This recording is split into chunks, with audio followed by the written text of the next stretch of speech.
Yes, Your Honor.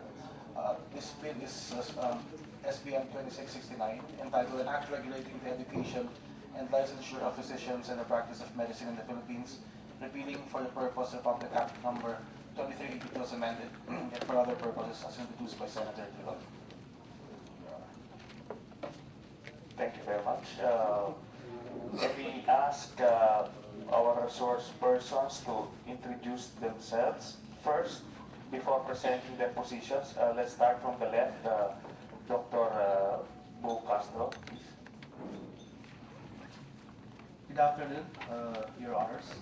I am Dr. Bo Castro, representing first officially the Philippine Hospital Association and the Private Hospitals Association of the Philippines, and as a member also of the Philippine Medical Association, Your Honor.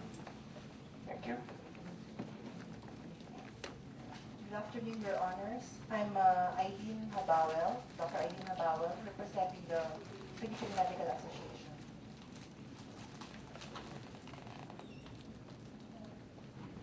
Good afternoon. I'm Dr. Silvia Carnero, President of the Filipino GYN Society. Thank you. I'm Dr. Santiago de Rosario, former PMA President, former FOX President, and currently Chair of the Commission on Legislation of the Philippine Obstetrical and Gynecological Society. Thank you, sir. Good afternoon, Your Honors. I'm Dr. Oscar Quinto, the President of the Philippine Medical Association. I am Dr. Fernando Sanchez, representing the Association of Philippine Medical Practice. I am Attorney Carlos Gianvilor, the Secretary of the Professional Regulatory Boards, including the Professional Regulatory Board of Medicine, under the Professional Regulation Commission. Thank you very much. Good afternoon, Honors. I am Dr. Noche, Miguel Noche, Jr., Chairman of the Board of Medicine from the PRC. Good afternoon, Your Honor. I'm Rachel Valentino from the Health Human Resource Development Bureau of the DOH. Thank you very much. Now let's hear your respective positions. Once again, let's start from the left. Thank you again, Your Honors. The Philippine Medical Association, the Philippine Hospital Association, and the Private Hospitals Association of the Philippines interposed no objection to the proposed Senate Bill 2669. In fact, that we fully support it with some other additions that both the Professional Regulation Commission and the Philippine Medical Association have come to agree on further additional changes in the proposed bill. Thank you. Dr. Habawel. Okay. As representative of FOX, we fully support the provisions of the bill, including some modifications by the PMA as has been discussed in the organization.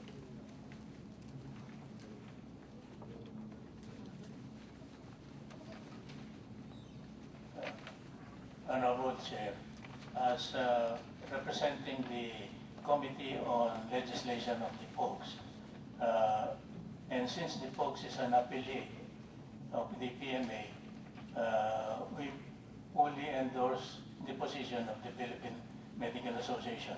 But there is something in the bill, though, that is not so provided in the proposed. Thank you.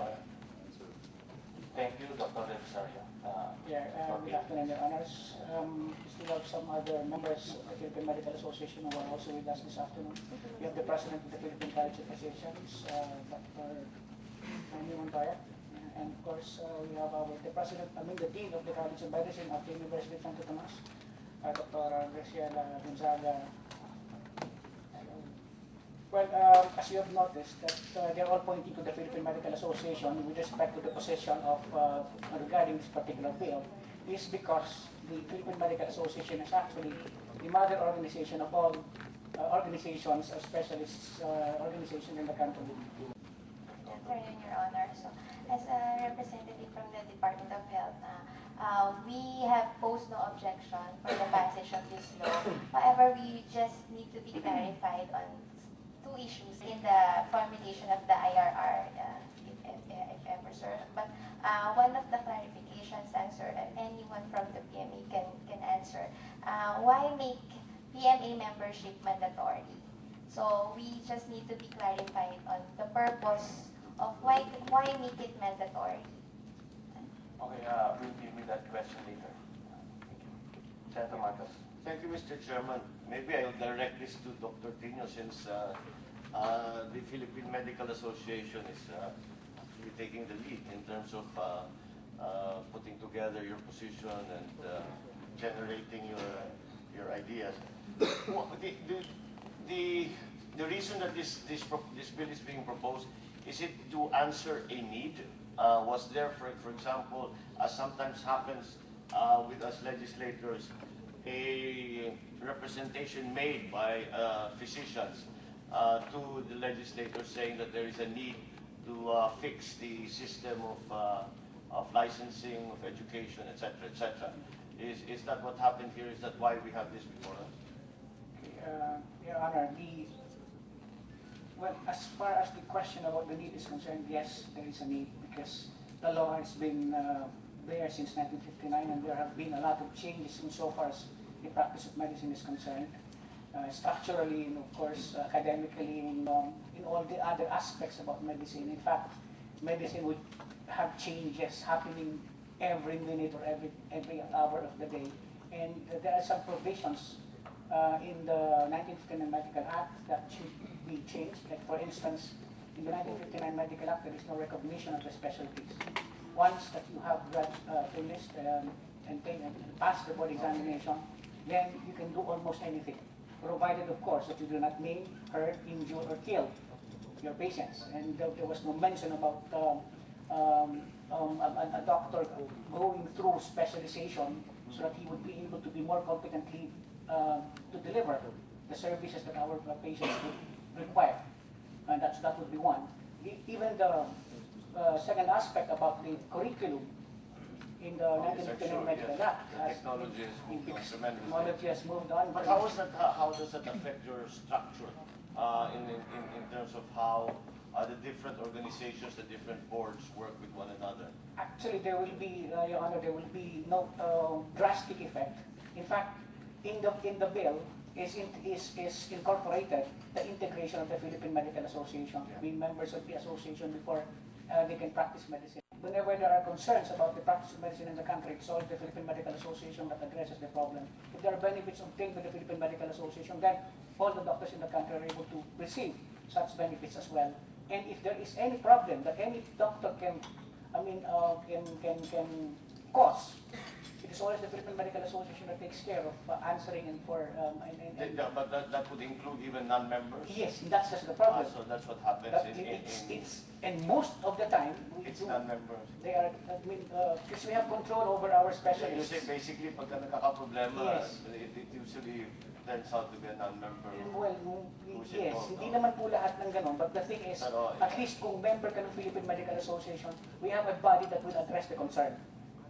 I mean, as far as if there are errors or problems caused by the doctor, then we have a way of addressing the problem.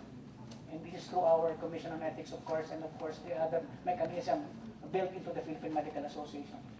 So I would suppose that since you have presented a fairly united front in terms of your support for this proposed bill, that substantially those concerns that you have as to your organization and the practice of the physicians here in the Philippines are substantially satisfied, answered, or attended to, of course, with the additions and the various amendments that you have been proposing.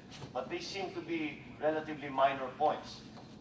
In essence, would it be fair to say that this is a good answer to the problems that you feel have been plaguing your organizations or the general practice of medicine? Please, just quickly answer. Yes. Yeah, Yes. Mr. Chairman. Thank you, Senator Marcos. Honorable Chair. Just for a while, Dr. Del Rosario. Going back to that point, that you want the Philippine Medical Association to be formally integrated in this bill. So, is that regular? If we compare it to the other laws that we have passed?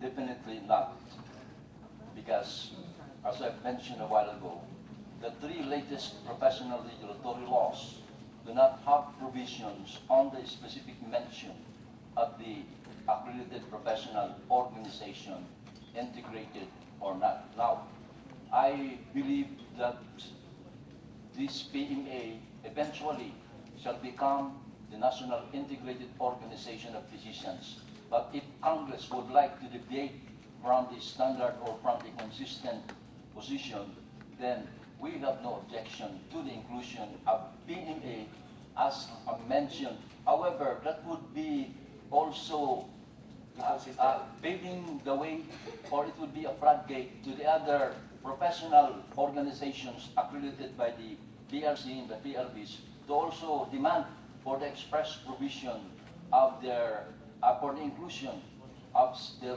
respective names in the professional regulatory laws concerned. Thank you, Attorney Almiller. I get your point. Now I have before me 5 bills actually. All of them have the same title, an act accrediting the Philippine Medical Association as the integrated medical professional organization of the Philippines. So we're supposed to schedule this in a future time, but it's relevant now. Do we need a law actually to accredit a professional organization? I would like to emphasize the fact that the lawyers